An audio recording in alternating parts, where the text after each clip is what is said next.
Assalamualaikum warahmatullahi wabarakatuh. Yang terhormat Bapak dan Ibu selaku dosen pembimbing pada mata kuliah konsep dasar IPS, serta teman-teman sekalian yang saya banggakan. Puji syukur marilah kita panjatkan kepada Allah Subhanahu wa Ta'ala atas rahmatnya kita dapat berkumpul dalam mata kuliah konsep dasar IPS. Kami dari kelompok 1 akan membahas materi mengenai konsep dasar ekonomi dan psikologi sosial. Adapun anggota dari kelompok 1 yang pertama, Aini Sifana Safitri dengan NIM 2003104, yang kedua, Amel Fitriani dengan NIM 2008566, yang ketiga, Ratna Tiara Sari dengan NIM 2008638, yang keempat, Siti Elni Alfanti dengan NIM 2008929, yang kelima, Ayu Kartini dengan NIM 2009126, dan yang terakhir Mila Andriani Nur Cahya dengan NIM 2009240. Adapun topik yang akan kita bahas, yang pertama konsep dasar ekonomi, yang kedua tindakan alternatif dalam kehidupan sehari-hari, yang ketiga konsep psikologi sosial, yang keempat psikologi sosial, yang kelima, sikap masyarakat terhadap perubahan sosial, dan yang keenam, peranan masyarakat dalam melakukan kontrol sosial. Langsung saja kita ke pemateri yang pertama. Assalamualaikum warahmatullahi wabarakatuh. Nama saya Ayu Kartini dengan NIM 2009126. Di sini saya akan membahas tentang konsep dasar ekonomi. Nah, pengertian ekonomi dan ilmu ekonomi. Ekonomi atau ekonomik dalam banyak literatur, ekonomi disebutkan berasal dari bahasa Yunani yaitu oikos atau oiku dan nomos yang berarti peraturan rumah tangga. Jadi, ekonomi dalam arti sempit adalah aturan rumah tangga. Secara luas, ekonomi mempelajari kegiatan manusia dalam memenuhi kebutuhannya. Nah, di sini ada pengertian dan definisi ekonomi menurut beberapa ahli. Yang pertama ada Adam Smith. Ekonomi ialah penyelidikan tentang keadaan dan sebab adanya kekayaan negara. Yang kedua ada Paul A. Samuelson, berarti ekonomi merupakan cara-cara yang dilakukan oleh manusia dan kelompoknya untuk memanfaatkan sumber-sumber yang terbatas. Yang ketiga ada Abraham Maslow, adalah ekonomi salah satu bidang pengkajian yang mencoba menyelesaikan masalah keperluan asas kehidupan manusia melalui penggemblengan segala sumber ekonomi. Nah, jadi, menurut kesimpulannya, pengertian ekonomi adalah semua yang menyangkut hal-hal yang berhubungan dengan kehidupan dalam rumah tangga. Itu yang dimaksudnya dalam perkembangan kata rumah tangga bukan hanya sekedar merujuk pada satu keluarga yang terdiri dari suami, istri, dan anak-anak, melainkan juga rumah tangga yang lebih luas, yaitu rumah tangga bangsa, negara, dan dunia. Nah, di sini ilmu ekonomi adalah ilmu yang mempelajari usaha-usaha manusia dalam memenuhi kebutuhannya dengan memanfaatkan sumber daya yang ada. Ekonomi dikatakan sebagai ilmu karena memiliki komponen-komponen ilmu, yaitu teori, fakta, fenomena, dan konsep. Jadi, ilmu ekonomi itu dibagi menjadi dua kajian ilmu, yaitu ekonomi teori dan ekonomi terapan. Nah, ekonomi teori merupakan kumpulan asas atau hukum ekonomi yang digunakan sebagai dasar. Jadi ada ekonomi teori ini dibagi menjadi dua, yaitu ekonomi mikro dan ekonomi makro. Nah, ekonomi mikro yaitu ilmu yang menganalisis bagian-bagian kecil dari keseluruhan kegiatan perekonomian. Sedangkan ekonomi makro, ilmu ekonomi yang menganalisis perubahan perekonomian, perusahaan, dan pasar secara luas. Nah, yang kedua juga ada kan ekonomi terapan. Ekonomi terapan yaitu bagian dari ilmu ekonomi yang merupakan penerapan ilmu ekonomi teori. Tujuan ekonomi yaitu untuk membuat skala prioritas kebutuhan yang jumlahnya tidak terbatas. Yang ketiga itu ada prinsip ekonomi. Di sini ada pengorbanan tertentu ingin memperoleh hasil yang sebesar-besarnya dan dengan pengorbanan sekecil-kecilnya memperoleh hasil tertentu. Nah, di sini juga ada motif ekonomi. Jadi ada 3 pelaku ekonomi yang memiliki motif berbeda-beda dengan tujuan yang diperolehnya. Jadi yang pertama itu ada produsen. Dalam melakukan tindakan ekonomi, tujuan utama produsen adalah memperoleh keuntungan sebesar-besarnya. Yang kedua mencari kekuasaan ekonomi. Yang ketiga menunjukkan eksistensinya di lingkungan sosial. Nah, di sini yang kedua ada konsumen. Jadi konsumen ini untuk memenuhi kebutuhannya, mencari kepuasan optimal, dan meningkatkan status sosial dalam masyarakat. Yang ketiga ada distributor. Dan di sini ada orang atau perusahaan yang menyalurkan barang dan jasa dari produsen kepada konsumen. Nah, di sini ada macam-macam kebutuhan. Macam-macam kebutuhan itu didasarkan menurut kebutuhannya. Jadi yang pertama ada kebutuhan menurut intensitasnya, yaitu ada dua. Yang pertama ada kebutuhan primer dan kebutuhan sekunder, dan yang ketiga ada kebutuhan tersier. Nah, kebutuhan primer adalah kebutuhan yang harus dipenuhi agar manusia dapat tetap hidup. Contohnya itu pangan, sandang, dan papan. Jadi kebutuhan sekunder adalah kebutuhan yang dipenuhi setelah kebutuhan primer. Contohnya alat-alat kecantikan, perabot rumah tangga, dan lain-lain. Jadi yang ketiga itu ada kebutuhan tersier. Nah, di sini ada kebutuhan apabila kebutuhan primer dan sekunder telah terpenuhi. Misalkan kayak mobil, kapal, villa, dan lain-lain. Yang kedua ada kebutuhan menurut sifatnya. Nah, di sini ada dua. Yang pertama, kebutuhan jasmani. Nah, kebutuhan jasmani ini kebutuhan yang berhubungan dengan fisik, contohnya olahraga. Kalau yang kedua, kebutuhan rohani. Nah, di sini kebutuhan yang berhubungan dengan kesehatan jiwa manusia, contohnya hiburan, ibadah, pendidikan. Nah, yang ketiga ada kebutuhan menurut waktu. Kebutuhan menurut waktu itu dibagi menjadi dua, ada kebutuhan sekarang dan kebutuhan masa yang akan datang. Kebutuhan sekarang, kebutuhan yang tidak dapat ditunda dan harus dipenuhi. Contohnya itu misalkan jika sakit, kita harus beli obat. Jika lapar, kita harus makan. Nah, yang kedua, ada kebutuhan masa yang akan datang. Kebutuhan yang memenuhi dilakukan kemudian hari, meskipun persiapannya dapat dilakukan sekarang. Jadi contohnya kayak menabung, bertani, berternak, dan lain-lain. Nah, yang keempat, ada kebutuhan menurut subjeknya. Jadi ada dua juga, yaitu yang pertama kebutuhan individu atau perorangan. Jadi kebutuhan untuk diri sendiri atau kebutuhan ini berbeda tergantung individu masing-masing. Misalkan kayak telepon, laptop, jadi kebutuhan ini juga berkaitan dengan pekerjaan seseorang. Misalnya guru membutuhkan buku untuk mengajar. Nah, yang kedua ada kebutuhan kolektif atau kelompok. Nah, kebutuhan yang dapat dimanfaatkan oleh banyak orang seperti jalan raya, rumah sakit, sekolah, dan lain-lain. Nah, di sini ada yang kelima, kebutuhan menurut wujudnya. Jadi kebutuhan menurut wujudnya ada dua. Yang pertama ada kebutuhan material atau barang dan kebutuhan jasa. Nah, kebutuhan material adalah kebutuhan akan hal-hal yang bersifat kebendaan yang dapat diraba atau dilihat. Jadi misalkan kayak meja, kursi, pakaian, mobil. Nah, yang kedua ada kebutuhan jasa. Kebutuhan yang cara pemuasannya tidak dengan hal-hal yang berbentuk benda, tetapi dapat dirasakan manfaatnya. Kayak contohnya menjadi seorang dokter, jasa guru, tukang cukur, dan lain-lain. Nah, di sini ada masalah ekonomi. Nah, ilmu ekonomi adalah ilmu yang mempelajari cara individu dan masyarakat yang mempunyai keinginan yang tidak terbatas. Nah, di sini untuk mengalokasikan sumber daya yang terbatas, jadi untuk keinginan mereka. Nah, berusaha memenuhi kebutuhan manusia yang tak terbatas dengan sumber daya yang terbatas. Nah, di sini juga ada masalah ekonomi. Masalah ekonominya ada 4, yaitu kelangkaan atau scarcity. Yang kedua ada masalah kemiskinan. Yang ketiga ada masalah inflasi.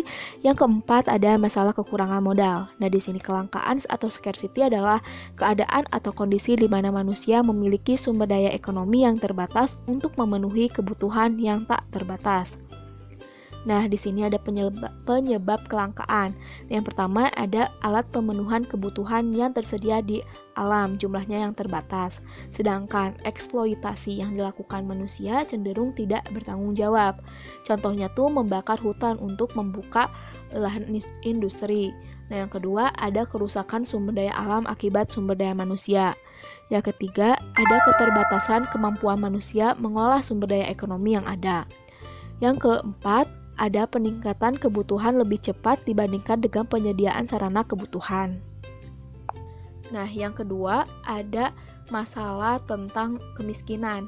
Nah, di sini kemiskinan terjadi karena beberapa faktor, yaitu rendahnya pendapatan yang menyebabkan rendahnya daya beli, sehingga suatu keadaan ketidakmampuan ekonomi yang seseorang tidak dapat memenuhi kebutuhan pokok karena pendapatannya rendah. Nah, selain itu, di sini juga ada masalah inflasi. Nah, inflasi atau kenaikan tingkat harga secara umum itu bagi sebuah negara merupakan hal yang wajar. Jadi dikatakan wajar itu selama tidak melebihi batas normal, berlangsung singkat dan masih bisa dikendalikan pemerintah. Nah, yang keempat terakhir ini masalah kekurangan modal. Nah, kekurangan modal adalah ciri penting setiap negara yang memulai proses pembangunan. Jadi kekurangan modal biasanya disebabkan oleh tingkat pendapatan masyarakat yang rendah. Jadi sehingga tabungan dan tingkat pembentukan modal ini tuh sedikit, dan cara mengatasinya harus melalui peningkatan kualitas sumber daya manusia atau peningkatan investasi menjadi lebih produktif. Sekian dari saya. Wassalamualaikum warahmatullahi wabarakatuh. Selanjutnya akan dipaparkan oleh rekan saya. Assalamualaikum warahmatullahi wabarakatuh. Saya Rana Tiara Sari dengan NIM 2008638 akan mempresentasikan tentang tindakan alternatif dalam kehidupan sehari-hari. Bentuk-bentuk badan usaha. Badan usaha adalah kesatuan yuridis atau hukum, teknis, dan ekonomis yang bertujuan mencari laba atau keuntungan. Badan usaha seringkali disamakan dengan perusahaan, padahal pada kenyataannya berbeda. Badan usaha adalah lembaga, sementara perusahaan adalah tempat di mana badan usaha mengolah faktor-faktor produksi. Undang-Undang Dasar Negara Republik Indonesia tahun 1945 pasal 33 menyebutkan akan pembagian bentuk badan usaha. Badan usaha yang dikenal di Indonesia ada 3, yaitu badan usaha milik negara atau BUMN, koperasi, dan badan usaha milik swasta atau BUMS. Yang pertama ada badan usaha milik negara atau BUMN. Badan usaha milik negara adalah badan usaha yang sebagian atau seluruh kepemilikannya dimiliki oleh negara Republik Indonesia. Badan usaha milik negara terdiri dari 3 jenis, yaitu perusahaan perseroan, perusahaan jawatan, dan perusahaan umum. Perusahaan perseroan atau persero adalah BUMN yang berbentuk perseroan terbatas atau PT yang modal atau sahamnya paling sedikit 51% dimiliki oleh pemerintah, yang tujuannya mengejar keuntungan. Maksud dan tujuan mendirikan persero ialah untuk menyediakan barang dan atau jasa yang bermutu tinggi dan berdaya saing kuat dan mengejar keuntungan untuk meningkatkan nilai perusahaan. Ciri-ciri persero adalah sebagai berikut. Yang pertama, pendirian persero diusulkan oleh menteri kepada presiden. Pelaksanaan pendirian dilakukan oleh menteri dengan memperhatikan perundang-undangan. Statusnya berupa perseroan terbatas yang diatur berdasarkan undang-undang, modalnya berbentuk saham, dan sebagian atau seluruh modalnya adalah milik negara dari kekayaan negara yang dipisahkan. Lalu ada perusahaan jawatan atau disingkat Perjan. Perusahaan jawatan atau Perjan sebagai salah satu bentuk BUMN memiliki modal yang berasal dari negara. Besarnya modal perusahaan jawatan ditetapkan melalui APBN. Ciri-ciri Perjan yakni: pertama, memberikan pelayanan kepada masyarakat, merupakan bagian dari suatu departemen pemerintahan, dipimpin oleh seorang kepala yang bertanggung jawab langsung kepada menteri atau dirjen departemen yang bersangkutan, dan status karyawannya adalah pegawai negeri. Selanjutnya ada perusahaan umum. Perusahaan umum adalah perusahaan badan pemerintah yang mengelola sarana umum. Contoh dari Perum yaitu Perum Pegadaian, Perum Jasa Tirta, Perum Damri, dan Perum Antara. Yang kedua ada badan usaha milik negara atau disingkat BUMD.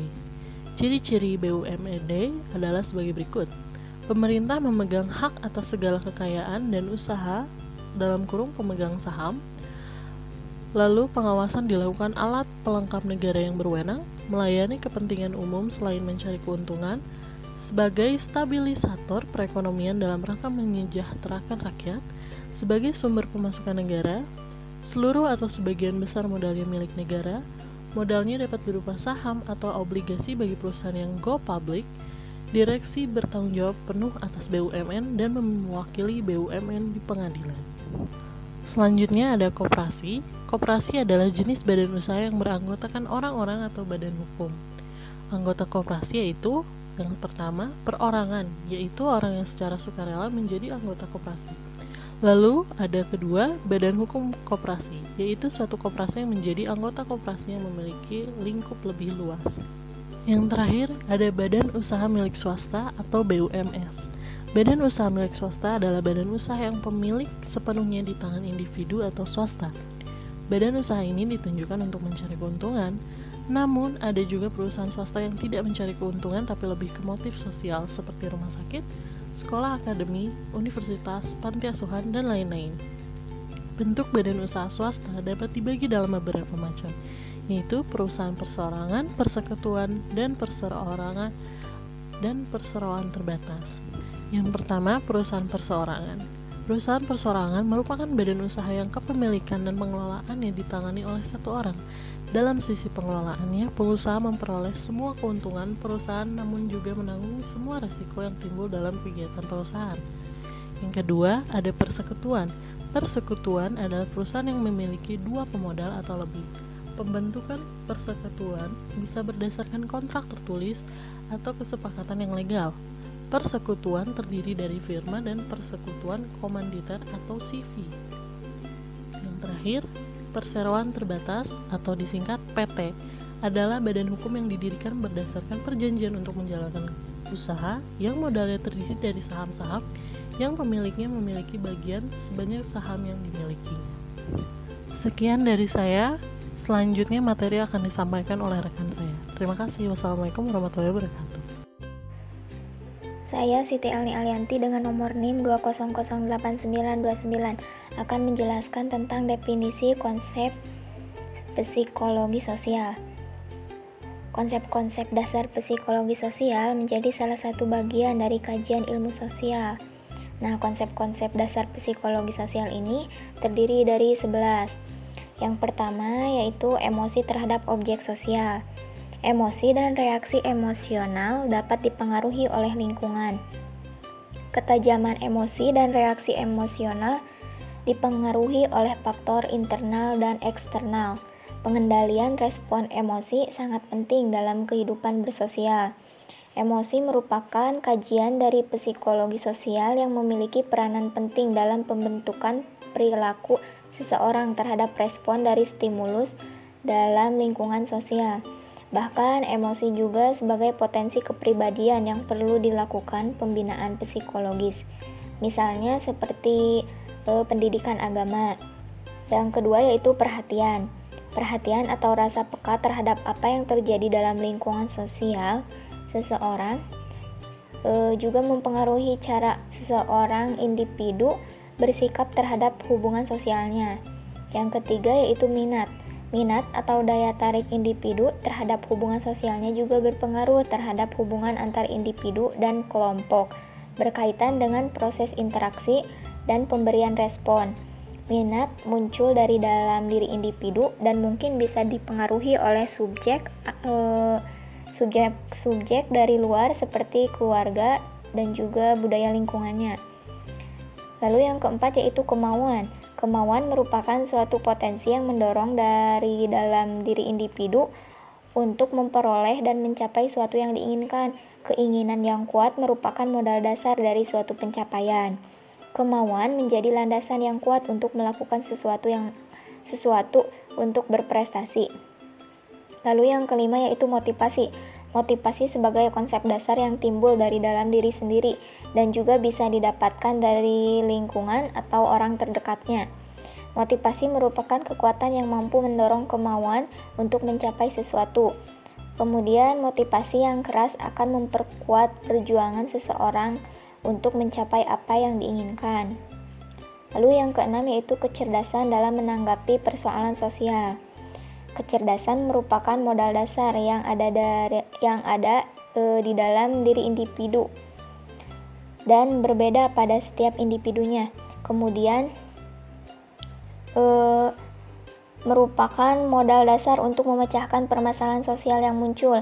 Potensi kecerdasan yang karakternya bersifat kognitif akan lebih mudah diukur, sedangkan kecerdasan yang sifatnya afektif lebih sulit diukur dan dievaluasi dengan aspek kecerdasan. Kecerdasan juga sangatlah penting bagi individu untuk menjalani kehidupan dan masalah-masalah hidup yang terus terjadi. Lalu yang ketujuh yaitu penghayatan. Penghayatan adalah proses kejiwaan yang sifatnya menuntut suasana yang tenang. Proses ini tidak hanya melibatkan sikap merasakan, memperhatikan, menikmati atau lainnya, namun lebih dari itu. Hal-hal yang terjadi dalam proses interaksi sosial dirasakan serta diikuti dengan tenang, sehingga menimbulkan kesan yang mendalam pada diri masing-masing individunya. Proses penghayatan ini dilakukan dalam kondisi penuh kesadaran. Penghayatan penuh akan lebih sulit dilakukan. Yang kedelapan yaitu kesadaran. Kesadaran perlu ada dalam melakukan suatu tindakan, mengambil keputusan dalam interaksi dengan kehidupan sosial. Kesadaran pada individu ditentukan oleh individu itu sendiri setelah melihat apa yang terjadi pada lingkungan sosialnya sebagai respon psikologis yang positif. Lalu yang kesembilan yaitu harga diri. Harga diri merupakan konsep yang menciptakan manusia sebagai makhluk hidup yang bermartabat. Martabat atau harga diri yang terbina dan dipelihara akan menjadi perhitungan bagi pihak individu lain dalam memandang individu. Harga diri yang dijatuhkan akan merusak martabat individu dan dimanfaatkan oleh orang lain untuk hal yang tidak positif. Lalu yang kesembilan yaitu sikap mental. Sikap mental merupakan reaksi yang timbul dari diri masing-masing individu jika ada rangsangan yang datang. Reaksi mental bisa bersifat positif, negatif, dan juga netral. Hal tersebut tergantung pada kondisi diri masing-masing individu, serta bergantung pula pada sifat rangsangan yang datang. Rangsangan yang datang akan direspon oleh individu melalui sikap atau reaksi mental yang bisa dikatakan positif, negatif, ataupun netral. Lalu yang terakhir yaitu kepribadian.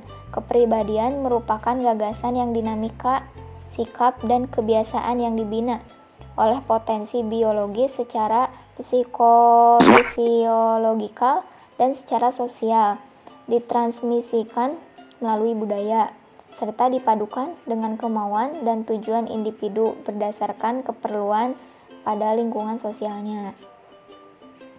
Nah, konsep dasar kepribadian menurut Brown bersaudara yaitu sebagai ungkapan denotatif, sedangkan yang dikemukakan oleh Hart dalam pengertian konotatif yang lebih komprehensif. Kepribadian itu bersifat unik yang memadukan potensi internal dengan faktor eksternal berupa lingkungan terbuka. Faktor eksternal seperti lingkungan itu sangat kuat. Faktor lingkungan mampu berperan aktif dalam memberikan pengaruh positif terhadap pembinaan dan kepribadian. Kepribadian yang kokoh dan kuat diperlukan untuk pembangunan kehidupan yang baik dan mengatasi tantangan-tantangan atau persaingan yang semakin berat di lingkungan sosial. Selanjutnya akan dijelaskan oleh rekan saya. Terima kasih. Assalamualaikum warahmatullahi wabarakatuh. Saya Mila Andriani Nur Cahya dengan NIM 2009240. Di sini saya akan melanjutkan pematerian mengenai psikologi sosial. Nah, psikologi sosial merupakan cabang dari disiplin ilmu psikologi yang mempelajari mengenai kegiatan manusia yang terdapat hubungannya melalui situasi sosial. Nah, psikologi sosial ini sangat erat hubungannya dengan antropologi, sosiologi, ataupun juga psikologi.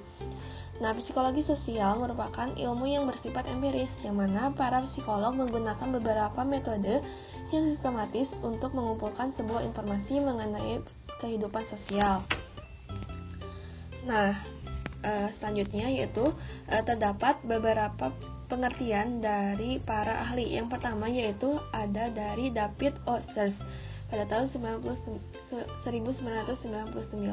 yang menyatakan bahwa psikologi sosial merupakan ilmu yang berusaha dengan sistematis agar dapat memahami perilaku sosial seperti mengenai cara mengamati orang lain serta situasi sosial, bagaimana orang lain bereaksi kepada kita, serta bagaimana cara kita agar dapat dipengaruhi oleh situasi sosial tersebut.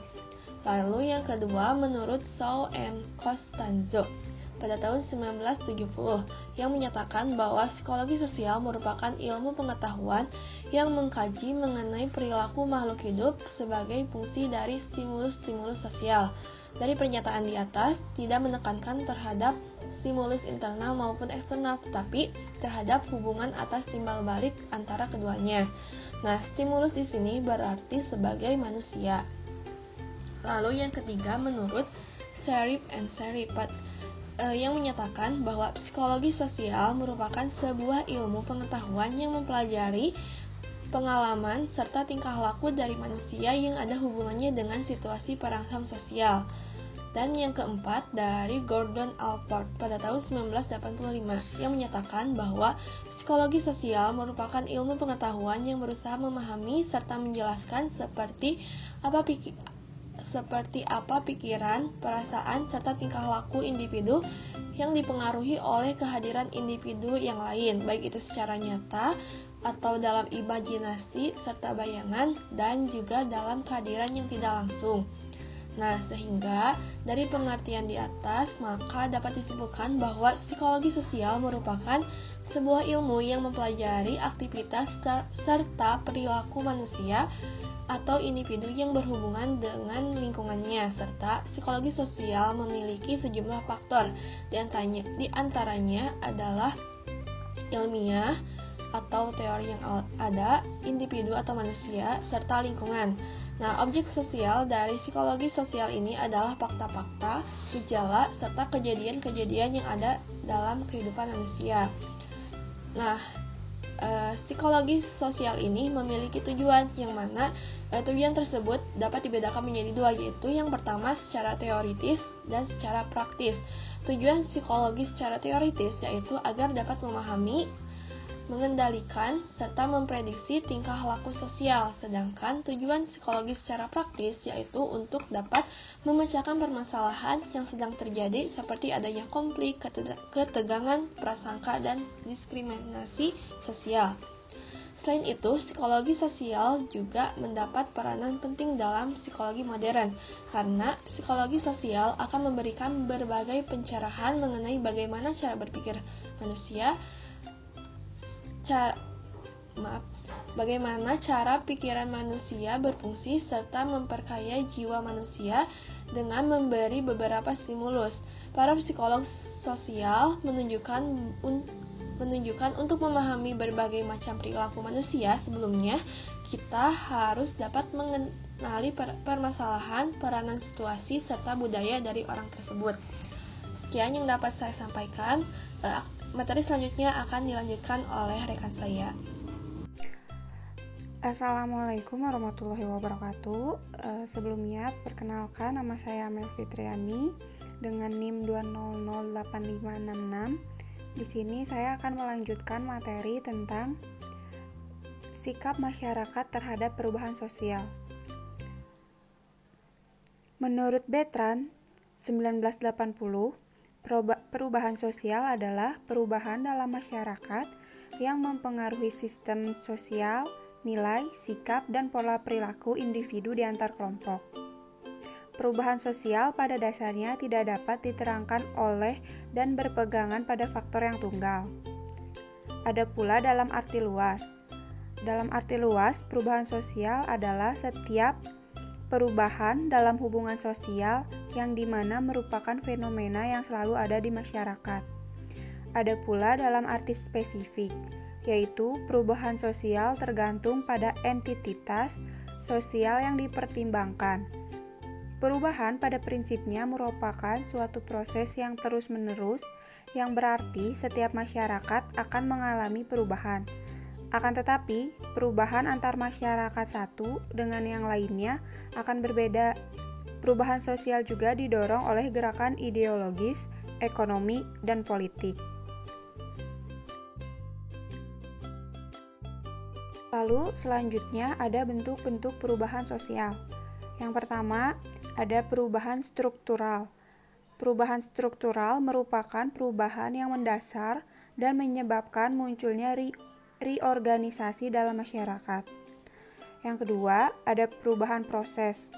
Perubahan proses merupakan perubahan yang sifatnya tidak mendasar dan tidak berpengaruh pada struktur kemasyarakatan. Perubahan ini biasanya hanya untuk memperbaiki dan menyempurnakan sistem yang ada. Yang ketiga, ada perubahan lambat atau evolusi. Perubahan ini terjadi dalam proses lambat serta memakan waktu cukup lama dan tidak disertai kehendak tertentu dari masyarakat. Mengikuti kondisi perkembangan masyarakat, yang mana masyarakat hanya berusaha menyesuaikan diri dengan keperluan, keadaan, dan kondisi baru yang timbul sejalan dengan pertumbuhan masyarakat. Yang keempat, ada perubahan cepat atau revolusi. Perubahan sosial yang berlangsung secara cepat karena menyangkut unsur-unsur kehidupan atau lembaga kemasyarakatan.